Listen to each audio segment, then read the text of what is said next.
And Vugu Nayosi means Black Power in Kiswahili, Black Revolutionary Now. Just wanted to bring you this video on the British Museum, who stole spiritual artifacts from Ghana, specifically the Asante Empire in Kumasi, over 150 years ago. And these British white folks have the audacity to want to loan their stolen goods back to the people of Ghana. Not, hey, here is your stolen spiritual artifacts back. We apologize for the destruction, for the atrocities, for all the people we unalive in your country, but want to double down and say, hey, we're not going to give you back your stolen artifacts, but we're going to loan it to you.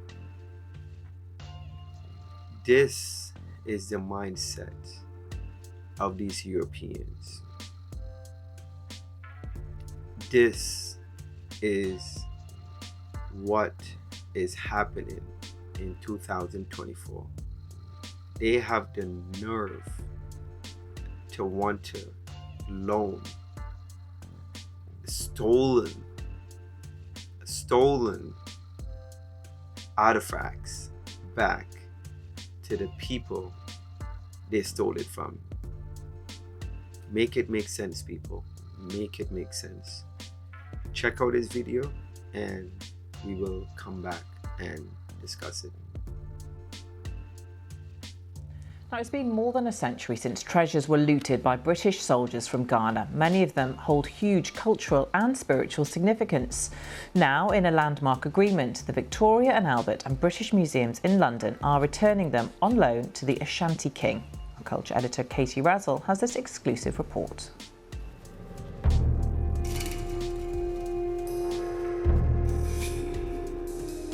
There is anger.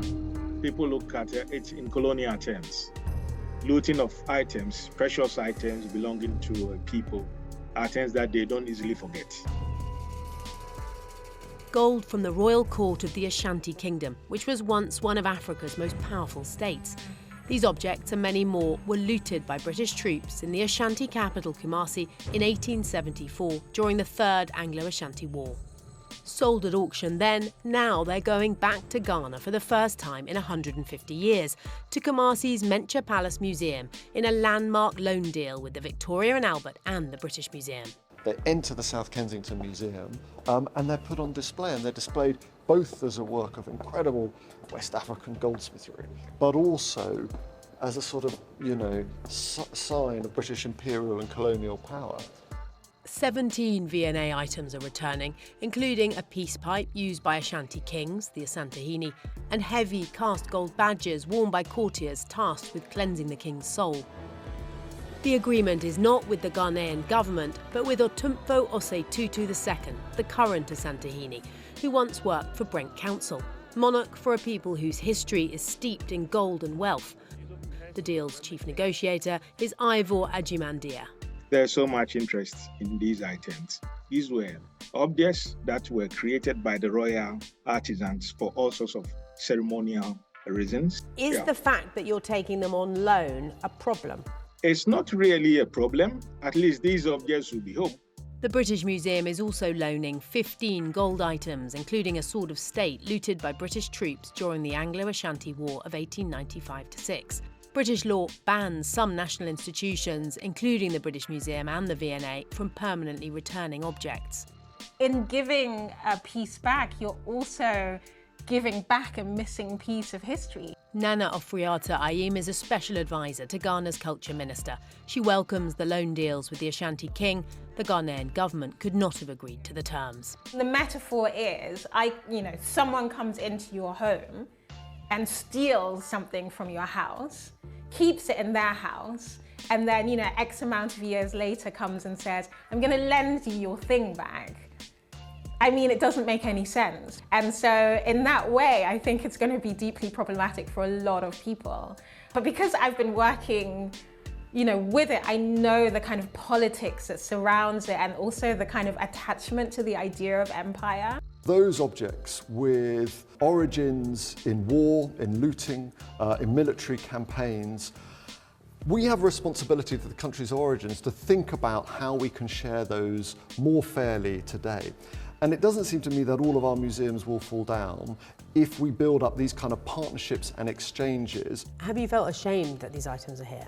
I don't feel ashamed they're here. I feel they're part of a history of British-Ghanaian interaction, some of which is around war, some of which is around slavery, some of which is an incredible creative Ghanaian diaspora in the UK today. The V&A insists this is not restitution by the back door. A loan is not a model the Nigerians would accept for the return of the Benin bronzes, nor the Greeks over the Parthenon sculptures. But with British law as it stands, for the Asante, this deal is the best way to bring the gold home for now.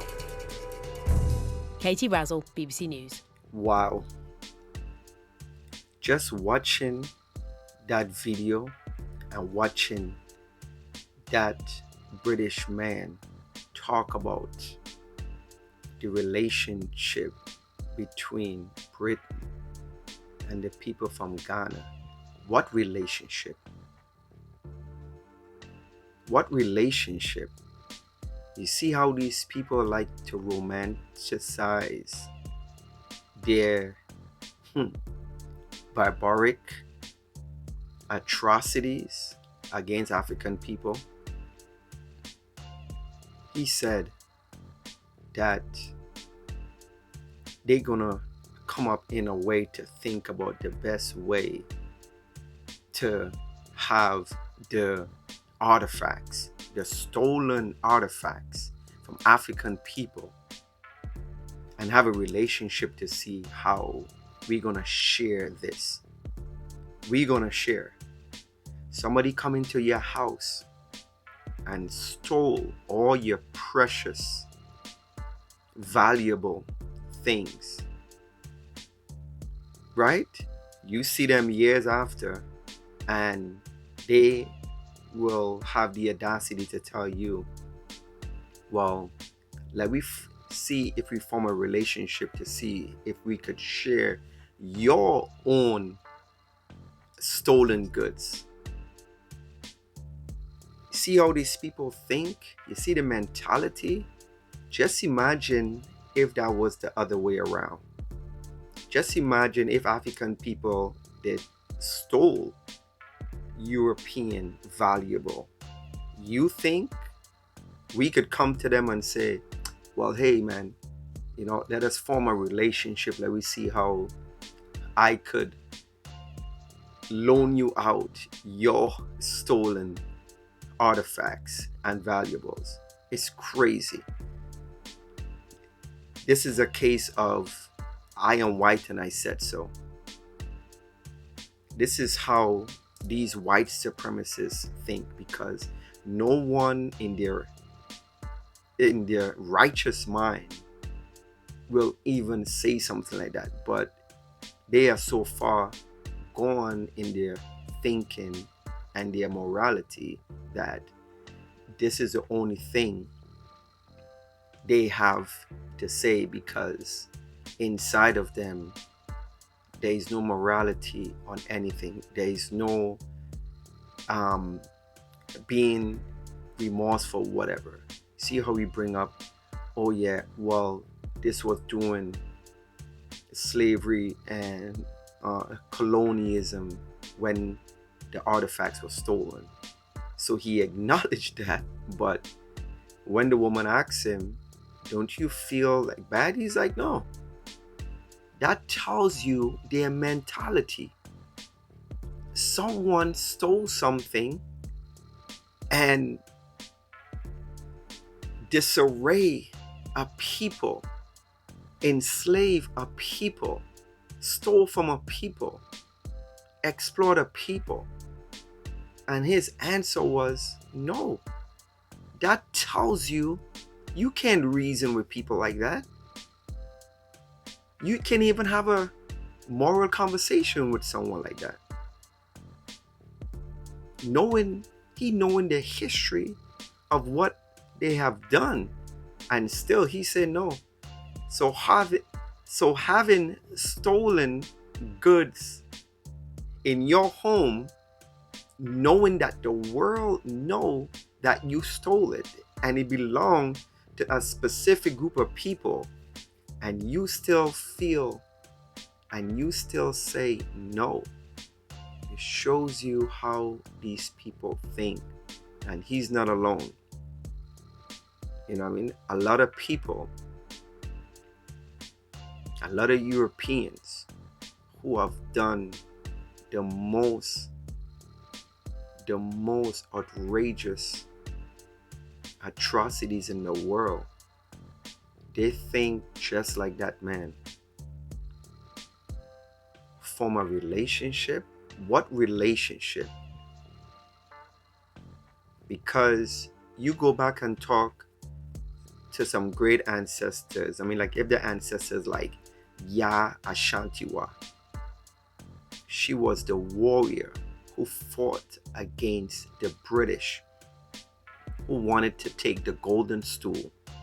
They never get their hands on the golden stool from the Ashanti Empire. They never got it. If we could have a conversation with her and the people who was fighting against the British, you think that she will say, oh yeah, well, some relationship? This is crazy. This is absolutely crazy. Just wanted to bring that video just to show you these people who don't acknowledge that they did something wrong, and they want to right that wrong, and they figure that they just gonna double down and say, okay, well, but they don't feel bad. Wow, it's crazy. So I just wanted just to bring you that video and just to show you how these people think. And we need to really pay attention and how they not only treat African people, but how they look at African people globally around the world, you know, and feel we were just gonna settle for anything they say without any pushback. It's crazy. Peace and Black power. Black revolutionary now.